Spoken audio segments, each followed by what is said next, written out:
পরকীয়ার ভয়াবহতা সমাজে চলছে, সয়লাব চলছে, নীরব এক মহাবিপদ আমাদের সমাজে চলছে পরকীয়া। আমরা অনেকেই বলতে পারি না, সইতে পারি না। অনেক স্বামী সাফার করছেন, অনেক স্ত্রী সাফার করছেন যে তার স্বামী বহু মেয়ে আসক্ত, অনেক স্বামী সাফার করছেন যে তার স্ত্রী পরপুরুষে আসক্ত। ফেসবুকে এই মুহূর্তে বিভিন্ন সোশ্যাল মিডিয়াতে তারা অনেকের সাথে সম্পর্ক যুক্ত হয়ে যাচ্ছেন।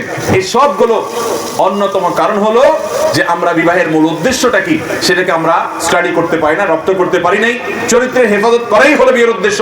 সেখানে বিবাহের পরও যদি কেউ চরিত্র নষ্ট করে, এই জন্যই ইসলামী শরিয়ার দণ্ডবিধিতে সবচেয়ে জটিল, সবচেয়ে কঠিন, সবচেয়ে মর্মান্তিক শাস্তির ব্যবস্থা করা হয়েছে এই বিবাহিত মানুষ যদি জেনা লিপ্ত হয়। যারা পরকীয়া লিপ্ত হন তারা যদি জানতেন যে আল্লাহর জমিনে এই অপরাধের ভয়াবহতা কত বেশি, তাহলে তারা কোনোদিন এ পথে যেতেন না।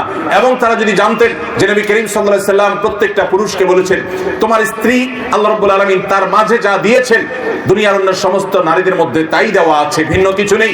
অতএব তুমি তোমার স্ত্রীতে সন্তুষ্ট থাকো, তুমি পরকীয়া করবে না। ঘরে ঘরে আজ পরকীয়ার এই বিষবাষ্প আজ